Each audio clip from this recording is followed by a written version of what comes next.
we're going to do another Rhino operating system session today. And so for those of you that are new, Phil, this is for you. We are going to do a very quick overview of what the heck is the Rhino operating system. So this is the Rhino operating system. It has 5 components.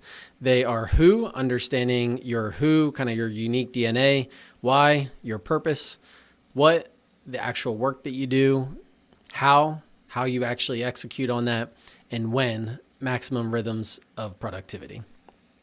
So today's session is going to be in the who component. In fact, this entire quarter, we've been going through the who component.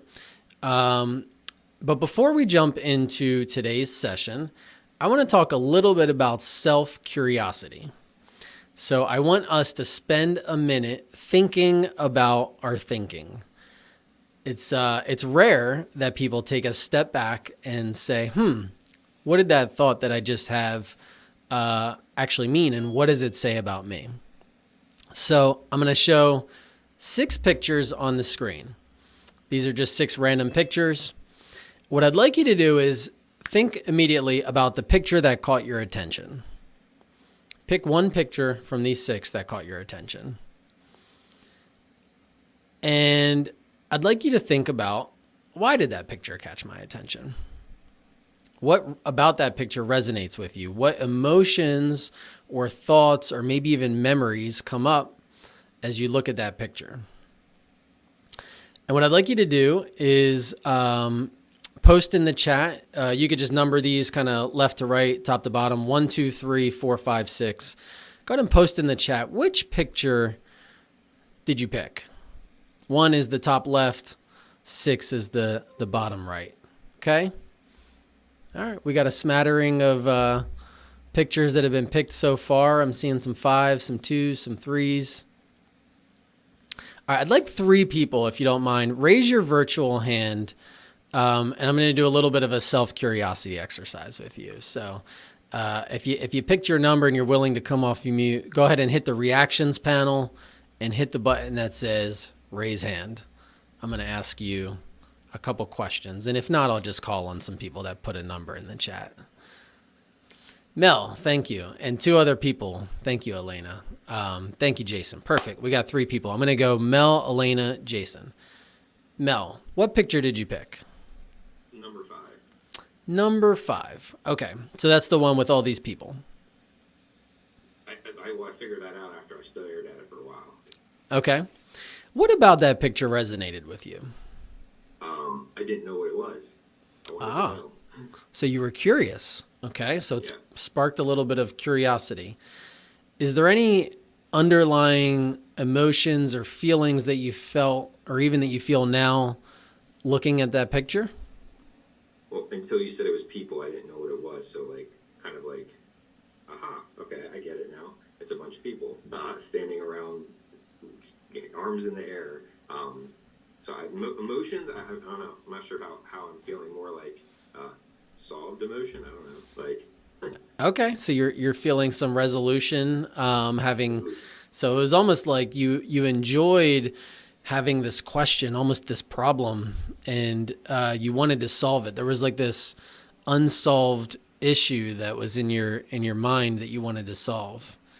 Yep. Interesting. And do you find that connects to like the season of your life that you're in? Do you find yourself looking at problems or finding yourself curious around seeing a particular opportunity for you to solve something?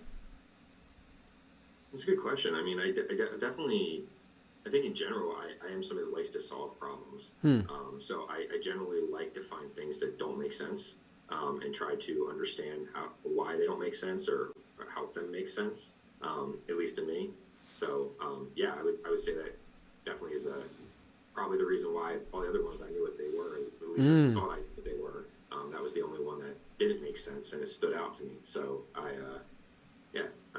definitely think that it fits me. Interesting. All right, Mel, thanks for playing. Appreciate you sharing a little bit of that. I think Elena was next. So Elena, which picture did you pick and why?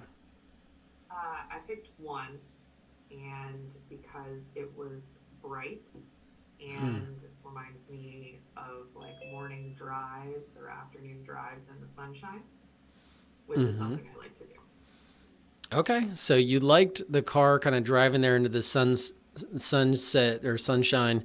It sort of made you think of brightness, and it connects to something that you like to do. Um, does it evoke any particular emotions in you that you feel like, hey, that sort of resonates with this season of life that I'm in, or anything like that? Yeah, so I would say it's maybe slightly nostalgic, I Mm, guess. mm, Peaceful, and I have found myself lately trying to sit in like moments of peace more frequently. mm. And, you know, I'm just a nostalgic person in general. I like to think about memories and look through old photos. So yes, I would say so. Awesome. So the nostalgia piece, I love what you said about seeking out kind of peace. I think I know I resonate with that, having young kids myself, and I know you have a little one at home. That when you have those opportunities for those moments of peace, it's something that you seek and you look for and you grasp at. So that makes a lot of sense. Thank you, Elena. Appreciate it. I believe Jason is my third volunteer. So thank you, Jason. Which picture did you pick and why? I picked the third pitcher, and I'm not really sure because I feel like I'm going to be very negative and downer, Debbie Downer for your for your presentation, Andrew. But it just reminded me of the devastation that's going on in Ukraine right now, and all the bombed out buildings, and just it's very sad. Yeah, that is a picture of Ukraine. Okay. So look at that. Uh, tell me a little bit of why that drew you in. It sounds like you were drawn to the fact that there's devastation in the world. Is that typical for you? Are you connected to this sense of maybe justice or something like that? Very much so, and I actually I'm kind of a news junkie too, so I watch the news every day, and yeah, I vacillate back and forth between being angry and sad at that picture. So Yeah. And that evokes emotions that are strong emotions. So I'm guessing that as you felt those strong emotions well up inside you, it sort of drew you even more into that picture. It's almost like you probably couldn't even see the other pictures. I couldn't at all. The minute I saw that one, I forgot about the other five. Wow. Yeah, because those emotions were so strong. Thank you. I appreciate you sharing that. Sure. So thank you for playing. Thank you for my three sort of guests there. Wow, that couldn't have worked out any better. All three of you picked three different pictures, and you all had three very different reasons for picking those pictures. So the point that I want to make is oftentimes we have this like stimulus and this reaction. So the stimulus here was these pictures, and the reaction is maybe something we felt, but we don't often ask ourselves, why did I feel that way? Or what about that caused me to react in that particular way? And that's where self-curiosity comes into play. So today we're going to talk about core values. And I want you all to keep that mentality of self-curiosity as we jump into core values for today. So, of course, a conversation around core values would not be complete without us talking about Burgo's core values. You all know these. You've probably got them memorized. You could probably recite them in your sleep. But why do we have core values here at Burgo? Well, it's because those core values guide everything we do and how we do it. You all know we make decisions around our core values. We hire, we manage, we review, we reward, we recognize all around these core values. And they are our unique DNA. They say that we operate as a team. We're humble. We charge forward. We act with integrity. We focus on the vision of improving lives through real estate. We bring our best every single day to produce excellence. So these are Burgo's core values. And my question is, have you ever thought about your personal core values? Well, if you haven't, we're going to spend a few minutes talking about that today. And so I'm going to offer 3 guides to help you think about your personal core values. And it really all starts with that concept of self-curiosity and thinking about our thinking. So we're going to spend some time thinking about our thinking today. Well, the first step to help you think about your core values is for you to reflect on what matters most. So a thing that you could do is reflect on the people that matter most in your life and why do those people matter, the behaviors, the character traits, the unique issues that help you think through, okay, these particular aspects of my life are super important. So core values are these like underlying beliefs, guiding principles in our life. And in order to really think through those, we have to reflect on our past. Oftentimes our core values are things that are deeply rooted in us from a very, very young age. And so reflecting on those deeply rooted aspects of ourselves helps us really to think about what matters most to each of us. So after you've kind of reflected on what matters most, from there, you can start to think about what are the themes and patterns from that list of kind of things that matter most. So that was a little bit of what I was doing with each of you in that exercise. I was trying to listen for, what are these themes and patterns in the words that they're saying that might help to identify things that they are important to them.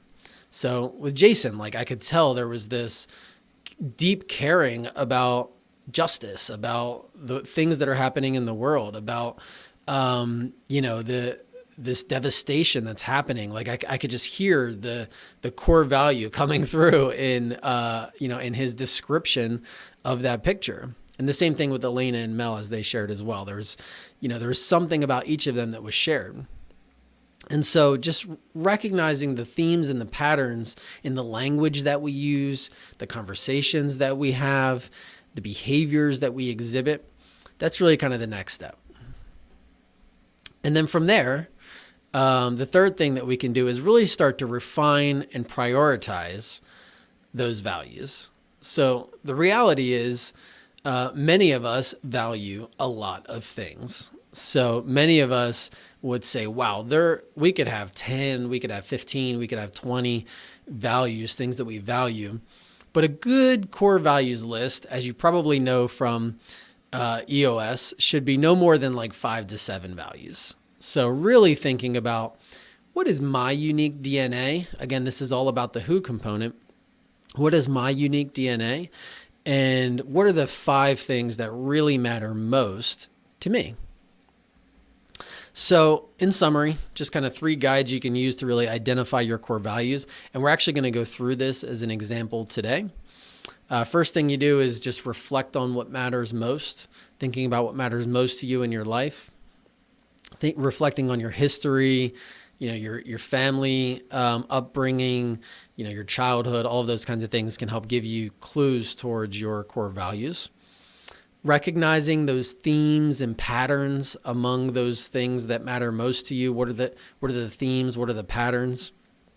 And then last but not least, refining and prioritizing that list, because getting it down to 5 is sometimes the hardest thing to do. And so with that, I'm going to jump into a tool that I'm actually going to walk through with each of you today. So if you've never identified your own personal core values, we're actually going to do that today. It doesn't take very long. And so this tool is called the My Core Values tool. And the first thing that we're going to do is look at just a list of values. Kim went ahead and posted the fillable PDF here in the chat. So you go ahead and just click on that. You might want to make a copy so that you're working on a version that's in your own drive. That way you can share it, save it and share it later. But on this slide and then in the PDF as well, there's just a list of random core values. And then at the bottom, you'll see some blanks. So what you could do is you could pick from this list, or you can write your own on these blanks at the bottom. So, things like, again, justice was one we had just talked about. Humility is obviously one of Virgo's core values. What I want you to do is just take a minute and circle the 5 or more, but try to keep it to about 5 that resonate with you the most. So go ahead and take that PDF. It's hard to circle on a PDF, but just think about the 5 that matter to you most. And again, you can write in examples if none of those work. Hopefully most of you have at least written down a few. I'm going to keep things rolling here. Once you've written down or circled 5, here's the hard part. I want you to actually force rank your top 5. So that means you're going to come up with which one is number 1. This is my most important value. Number 2, number 3, number 4, and number 5. So this is where you're going to actually fill them in the PDF. What are your top 5 in order, with number 1 being your most important? And 5 is obviously still going to be very important, but it's at the bottom of your own personal list. And then just to round out this tool, the last section is where you're going to think about why you chose those values and how they show up in your daily life. So, for example, here, maybe this person picked family. Family's most important to me, always has been, kind of where they are today because of their family. Strive to be a generous person, treat people with respect and kindness, value personal growth, always looking to learn and grow into a better, healthier version of themselves. So you can see how this person's core values are not just words, they're things that this person tries to live by. It shows up in their daily interactions with people. So if you went through this exercise, if you wouldn't mind, what I would love each of you to do is post in the chat, what did you put for your number 1 value? Even if you don't have your top 5, go ahead and put what you put for your number 1 value in the chat. All right, here they come. They're flowing in. Love, family, faith, trustworthiness, loyalty, respect, health, growth. Those are great core values. Obviously, there's no wrong answer here. I'm going to ask for another volunteer or 2. If you're willing and you went ahead and posted that number 1 in the chat, I'm going to ask you to come off mute. Go ahead and raise your virtual hand. See again if I can get 2 or 3 people to do this. Raise your virtual hand. I'm just going to talk through a little bit with you what you picked for your core values. So could I have, let's go with a few different volunteers this time. Can I get maybe 2 or 3 people to raise their virtual hand and share?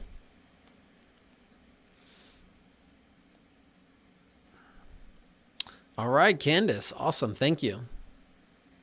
Which one did you pick as your number 1? Family. Family. Can you tell me a little bit about why you chose that and how that shows up for you? I don't know. I'm very family oriented. My family's huge, and everything kind of derives from that.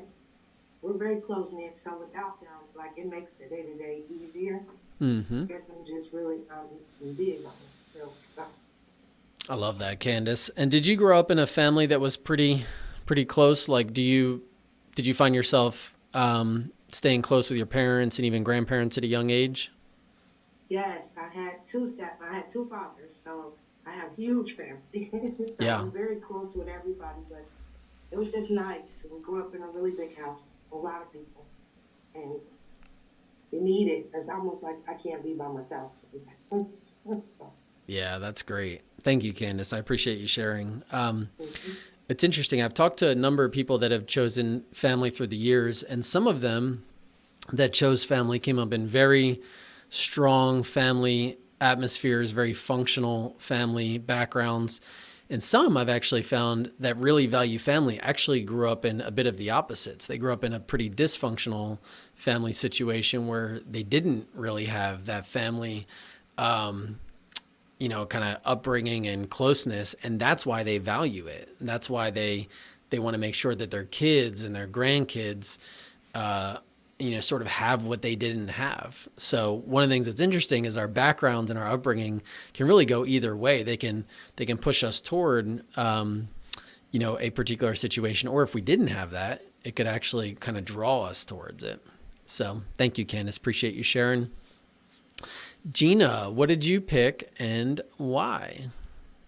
So I also picked family, but in contrast to Candace, being that my husband and I are expecting our first baby in May, family has become a little bit different because family is about consolidating down to the two of us is like the top family, and everybody else is kind of below that so that we can function as a unit, before we take in anybody else's opinions on what we're doing with our lives. That's amazing. I love that. I remember Shannon and I having that same exact conversation when we had our first kid. It's like, okay, we used to think of family as us up. Now we think of family as us down. And that is a big shift.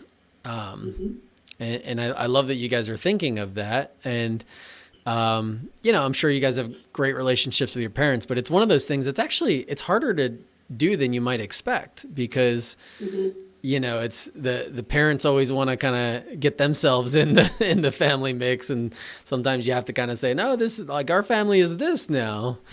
So It's being about aligned on our boundaries, which we very much are. So that's a good thing. That's huge. That is so huge. Awesome.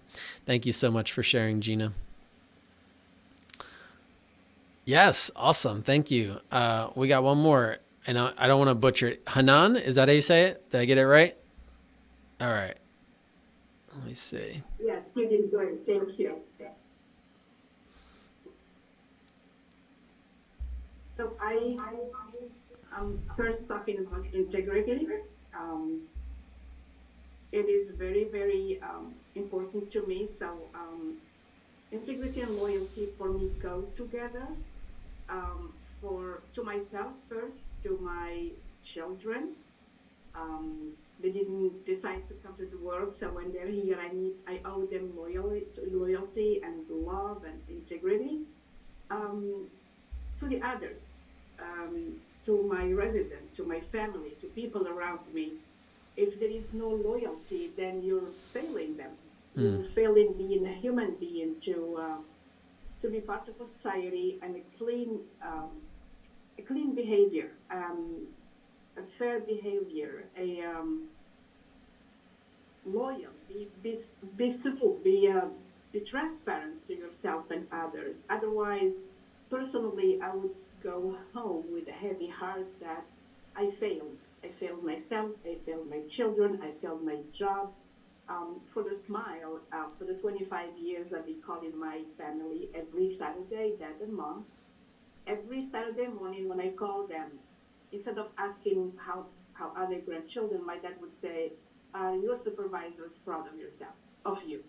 Are you proud of yourself? So I grew up with that, and I respect those values, being trustworthy, being somebody people can count on. And you don't need to expect return. You do it because that's what you believe in. The return will come or not, but that's your value. That's how you respect yourself. That is so good. Words of wisdom there. And I love hearing from you in particular because you did not grow up in the United States. And I think you bring values, and as you articulate them, you're articulating values that I really respect. And you often find, particularly in other countries, they value those same kinds of things, that loyalty, that integrity, that generational importance that, often, not that the United States doesn't value those, but they tend to be a little bit lower on the list in a lot of, Western cultures, particularly United States. So thank you. I appreciate you sharing a bit of your perspective on that. Of course. Amazing. Thank you all. That was wonderful. I appreciate your vulnerability for those of you that shared. For those of you that didn't share, hopefully that was helpful. Just hearing some of your colleagues talk about what matters most to them.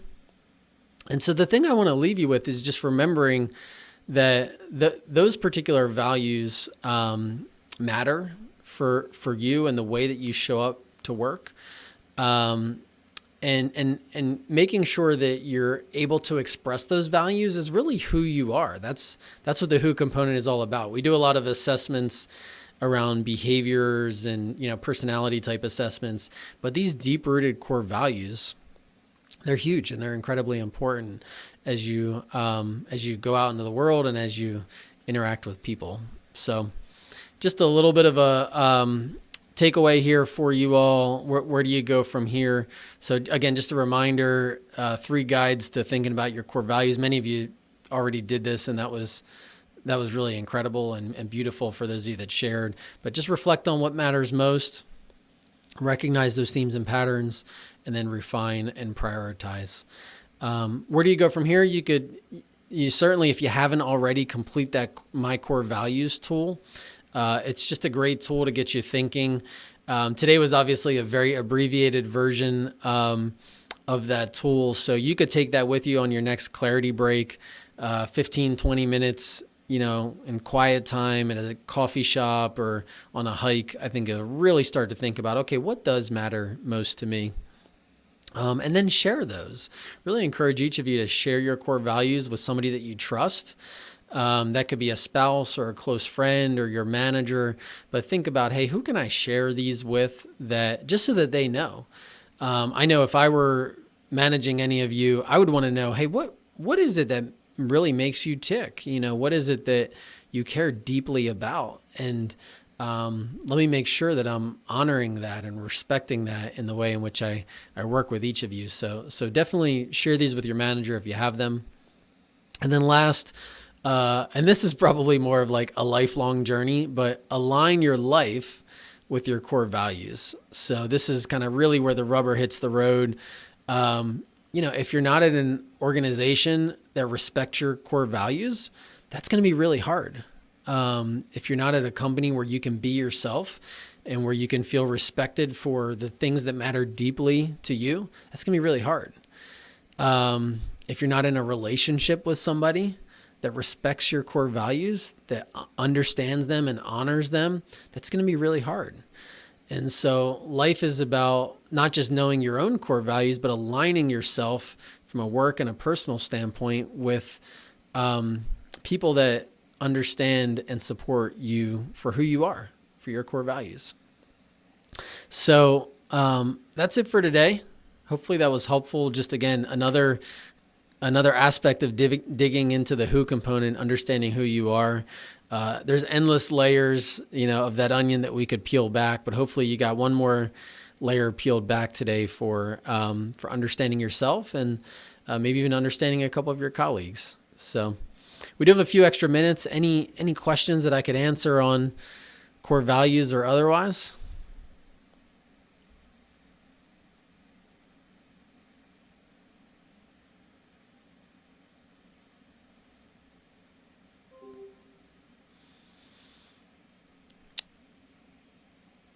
All right, last call. Any questions? I got one for you, Andrew. Sorry, I throw one in there at last second. No. You don't have to share what your personal ones are, but are your personal ones the same or different from Virgo's Thrive? Oh, that is such a good question. I was wondering if anybody was curious about that. Well, you might not be surprised, but sort of as goes the CEO founder, so goes the organization. So I've actually done this exercise a couple times, and while the words might not be the exact words, they're the exact same core values. And so I've kind of gone through this where I've said, maybe like I have this as a little bit of a different core value, but it ultimately boils down to thrive for me personally. So I think that's pretty typical with organizations and their founder is the core values tend to be a little bit of the core values of the founder. Interestingly, we came up with Thrive as a, sort of as a group in the early days, but I've got to be honest, they are 100% my core values. So.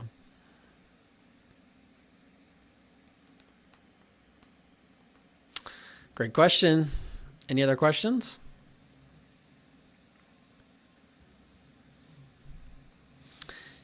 Yeah, and by the way, just for those of you that are thinking about that question a little bit, I think it's okay for people to have different core values from their organization. I think the key is that there's compatibility there. So, for example, if whatever the opposite of teamwork is really your core value, like rogue individualism. I will do it myself. I don't care who I plow over. I don't care who I hurt along the way. That is what I care about. That's maybe not going to feel like a great fit for a company like Virgo, right? Whereas, if you have family as a core value, there is nothing in our core values that is incongruent with family or love or respect. In fact, many of our core values tie to those kinds of core values in many ways. And so the idea is to just get some congruence. It doesn't need to be the exact same set of words, but you definitely want an organization that values what you value. Whether it's sort of tangential to your core values or not. Oh, this is a great question, Emma. I love that question. You guys are like teeing me up to talk about things I love talking about. So Emma asked, do we have core values for our family? And are they different from our personal core values? We do have core values for our family. Surprise, surprise. And they are different from our personal core values. Shannon and I, that was actually right around the time I think Ava was maybe 1 or 2. And we started to say, hey, what are our core values for our family? And so we got together and we brainstormed. We did a very similar exercise to the exercise we just came up with. And we came up with our core values. They actually spell out the acronym PILLAR. So we call them our family pillars. And we say that it's our family pillars that hold up our family. So if you think about like what pillars are designed to do, they like hold buildings up and hold buildings together. So our family pillars are what hold us up and what hold us together as a family. P stands for playfulness. We are a bit of a playful family. We like to have fun. We like to travel. I is importance. We like to make sure that our family members all feel as though they are important. So each of our kids, we try to instill importance in each of those kids. Hey, you are important. You are an important piece of this family. L is for love. We try to show love to each other and help them show love to one another. The other L is loyalty. So similar to some of the conversation I was having with Hanan, just talking about loyalty and what does generational loyalty look like. We want to instill that in our kids, make sure they understand loyalty, prioritizing the loyalty of our family. A is authenticity, being our authentic selves, being able to actually bring ourselves and having our kids be able to bring themselves, their authentic selves to their family. And the last R is respect, teaching our kids to respect one another, to respect their parents. Easier said than done. Thank you for asking. Any other questions?